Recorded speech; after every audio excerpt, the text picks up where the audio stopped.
close till I get up. Time is barely on our side. I don't wanna waste what's left. The storms we chase are leading us, and love is all we'll ever trust. Yeah, no, I don't wanna waste what's left. And on we'll go, through the wastelands, through the highways, till my shadow turns to sun rays. And on we'll go, through the wastelands, through the highways, and on we'll go.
We have Josh Painter here making a comeback.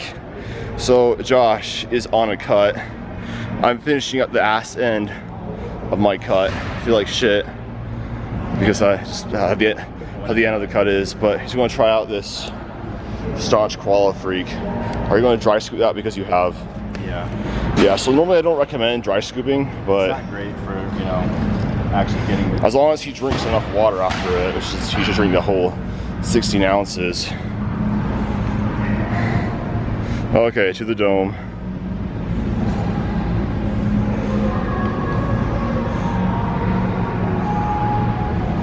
It's not bad. No, it's not bad. So, yeah, Josh is going to chug that whole thing now because he's woke. But what I recommend for people is don't like dry scoop your workout because your pre-workout literally has osmolytes and things that actually need water for it to work well. Like citrulline malate needs water. Yeah, a lot of the best ingredients need fucking water. Yeah. And everybody's dry scooping shit wasting all their pre-workout. Yeah, so like the thing is, like, if you're gonna actually have like caffeine, if you're doing just have like a caffeine pill, if you're gonna like use like the pre-workout which has like other things in it, you need to make sure they're having water. That shit is good, dude. They have a pink lemonade one. I like a little bit better, but I did like a pre-workout science explain video because I'm me, and yeah, you guys can look that out. But yeah, Peeler 15 to save and give me literally like $5. Yeah, I got buy my coaching instead, please.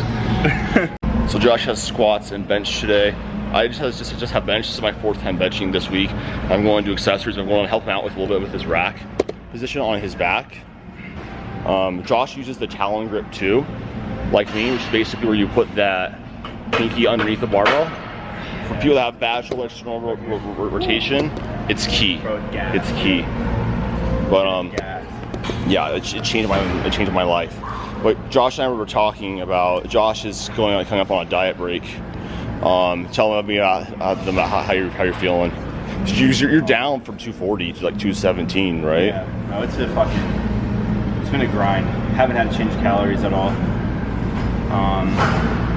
But now he's starting to feel hungry and yeah, just started feeling hungry. You know, energy drinks, carbonation. Getting kind of annoying, getting up there. So sparkling water, you know. Yeah, so basically like you know, body. Yes, sir. But like basically what I recommend doing is dieting as continuously with no refeeds, no diet breaks, for as long as you possibly can, until your hunger starts to get really bad, and T levels start to really rise. Then what I would like to do is do a week-long diet break, and then if you have more fat to lose, go into like a refeed schedule of about 6 days, and then of deficit and then 1 day of refeed to help manage that hunger. As soon as that doesn't work, then we move to a 5 to 2, then a 4 to 3. If you can't get through at past that point, you need to extend a maintenance break because you're just losing a battle at that point. I'm really interested in seeing how this diet break is gonna make my weight loss coming the next fall. You might even lose a little bit of weight I think I'm gonna lose because I moved out to maintenance. Yeah. I dropped 178 today. Really? I had a refeed the other day, Friday. Mm-hmm. We went to like a steakhouse and shit, and just had like a lot of food, good shit. Just one cheat meal ish. The rest of the day was normal, and I ended up saying I lost weight. I think. Yeah. So that's usually. Yeah, I lost weight, and then the day after I maintained that exact same weight, and then today I still maintain that exact same weight. Yes, a lot of times that just comes down to hormonal imbalances that happen with the calorie deficit. It's kind of like when you're deloading into a meat. It's just like, oh, I made all these gains. Like, no, you didn't. It wasn't because of the deload. It's because of the work that you did before that. Exactly. You know, it's like if you could lose fat, eating maintenance, nobody would ever be hungry. And then like after that week though, man, performance next week, beautiful. Yeah. It's gonna be insane. You're gonna feel good. Yeah. Calories are great, but yeah, Josh has squats. I just finished up with my 5x4 2-count pause bench. I'm going to do some chest flies and help Josh in between sets with his rack position. Got it.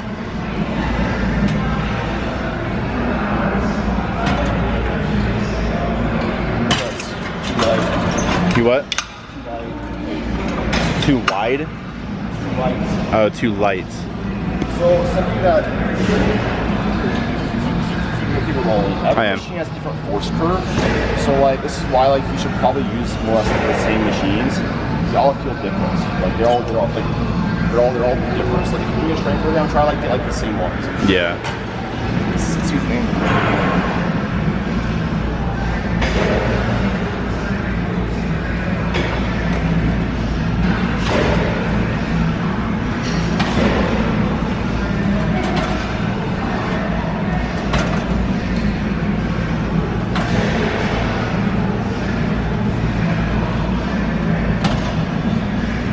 You're reflective, man.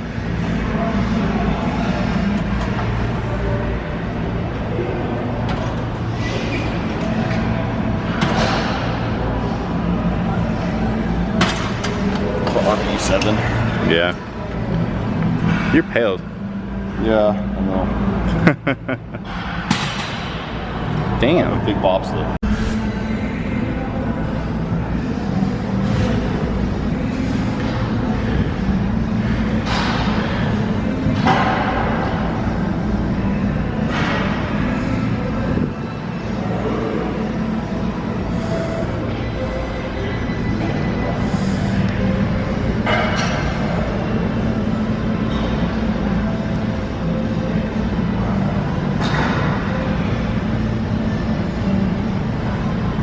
Pull-ups. What the fuck? I don't know how to zoom this thing, but if I could, I bet you look good. Pretty accurate. So the key on these is when you get them up, be on the outside of it. For extra range of motion, you do that. Put it on the inside part. Damn. That's a big boy. Are you feeling it down, Mr. Feel the warm spot.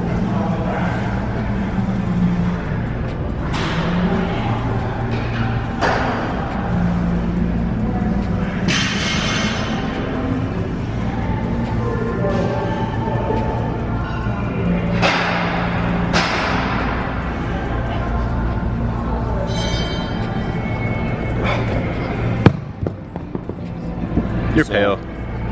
With the zoom in, that or that, but this year usually works better. So get that.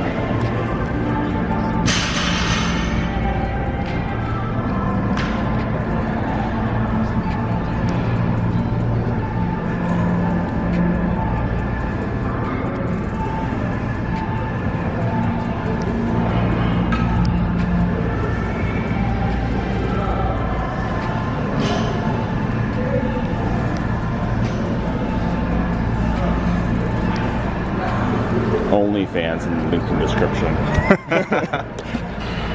For that came. That's what gets me. That's what fucking gets me. Because like I'll rock the weight and it'll feel like fucking 7,000 pounds. I'm like, dude. No, there's no way put it on your back, right? There's no way this shit's gonna move. Let's go. My Velcro key. My Velcro key is gonna fucking jack down over, dude. All right.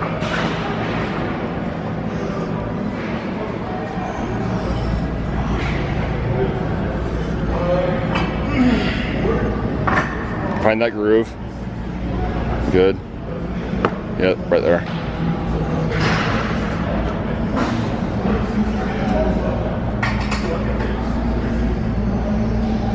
Now elbows forward. What? Now shove your elbows forward a little bit. Good. Do this? Huh?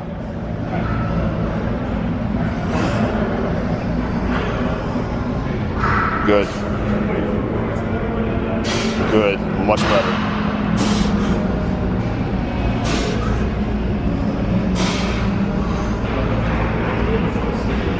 Good. So I want you to. Good. So the only thing I would do is let your chest lean over a little bit more. You're doing a better job letting your knees come forward. I don't know if your belt is too tight or what it is. You might want to put it up higher on your belly. Okay. I think that's the problem, is that it's too low, and then when you hit like depth, it's a little bit high. Yeah. So I would just have it be up around like right there. Yeah. Because I had to put it up there too, or else it was like. Does it mess with your ribs?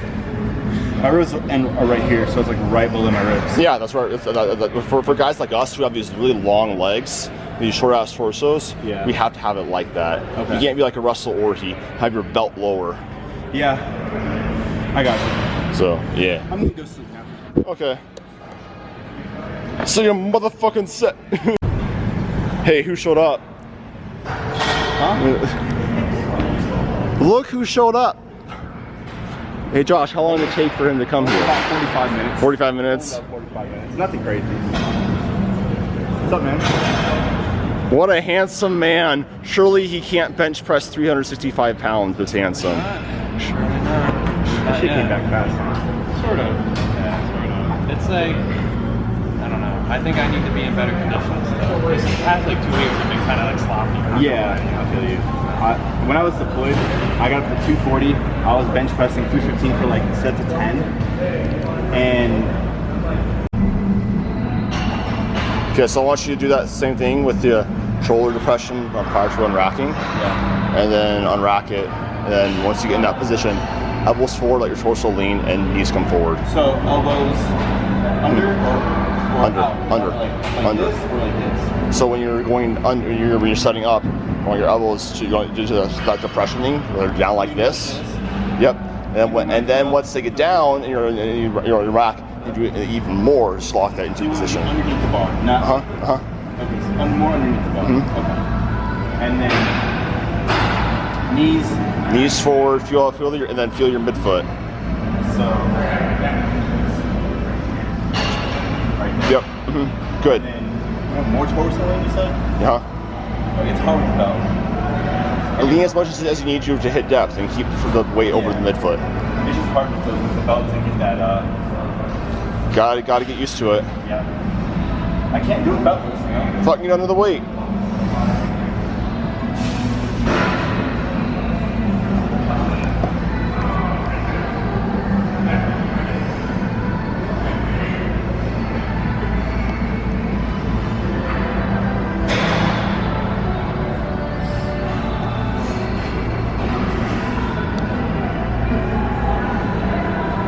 There we go. Hell yeah. Knees forward. There we go. One more. Come on. There we go, Josh. Michaela, how would you rate that out of 10 of your mans? Is he still your mans? Oh, he's still my man. Like, You sure about that?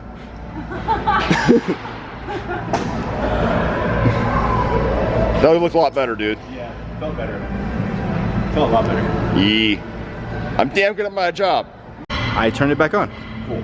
Okay, so I'm helping out Josh with his deadlift, but the big thing with people that do wrong with conventional deadlift in general, is just learning how to brace on properly and how to get their hips down and into the barbell. So a lot of people do on a conventional deadlift in particular is when they will set up, they just go down like this, they grab the bar like this, and they're right here, and then they just pull. The problem with that is that once they do that, you can see how my pelvis is tucked under and there's no tightness. So if they're going to pull off the floor, what's going to happen is my shoulders going around forward, and we'll go like that forward, and it's just not going to put my body in a good spot. What you want to do is I think about a top-down setup, which is basically I take my air in. And so what I'll do is I'll do all the same things like normally people will do. Set my air, and when I come down to the bar, once I grip it, I will hinge the bar like a little in the remaining deadlift. Which basically means I'm going to push my ribs down, put tension into the barbell by sticking my butt out and using my glutes. Being in this spot, you'll be able to feel your glutes a lot better and keep that brace much harder. So when you push off the ground, everything feels a lot better and you'll actually be able to wedge and leverage the bar under your hips into the bar instead of just pulling. Because the basic misconception with the deadlift is that it's a pull. It's more a push than is a pull off the floor. The pulling element just comes from the nature of, you're just pulling your hips forward. In order to get that bar moving, you have to push off the floor, and to create optimal leverage and tension in the bar, your glutes need to be out a certain outs, and you need to actually be able to leverage the barbell up and have as close to as parallel of the back of you that's kind of like this, or at least straight as possible. So essentially, this is how not to do it. You see how there's no tension. How to do it. Small difference. Hopefully that makes sense. And now we show. Does that make sense? Yeah, it makes complete sense. It's just the action of actually doing it. Yep, so Josh is going to show how to do this. So Josh, show them how you did it before your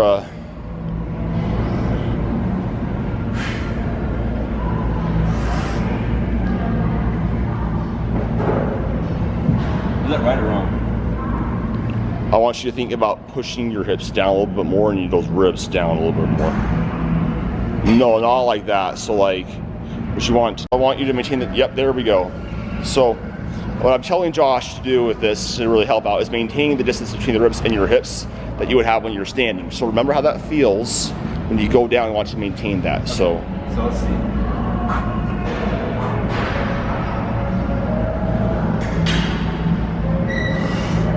Good. Hinge distance. Good. Yep, right there. So that was better. Was it? That was a lot better. However, you still had a little bit of tuck under. So what you're going to have to do when you feel it is just be a little bit less explosive, a little bit more intentional than on this next one. Okay. So I want you to go down, and I want you to put tension into the barbell with your legs, and keep your hips at the same spot away.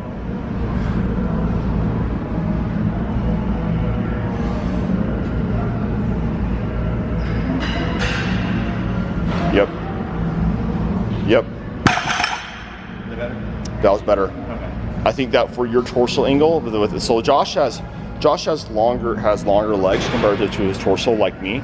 So you're going to need to probably have a little bit of a lower hip angle. I think that if you maintain the distance between your ribs and your hips, it'll feel better. Okay. So hopefully that makes sense. Yeah. Let's do one more and then we'll get the hell out of here. Sounds good.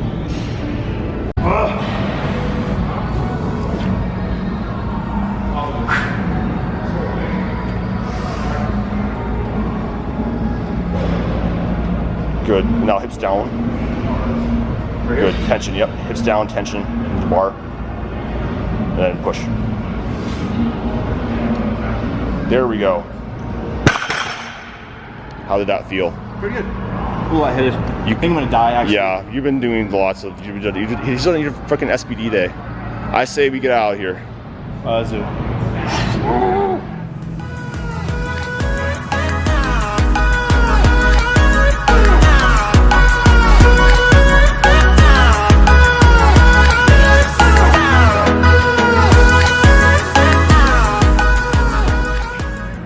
Josh, Quinn, and I just finished up narcissism, aka posing.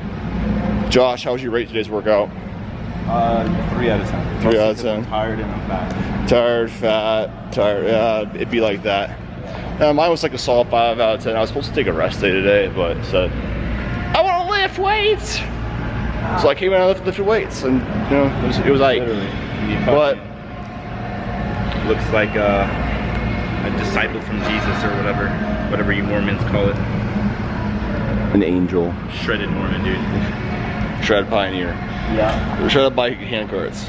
Anyways, that's it. Yeah.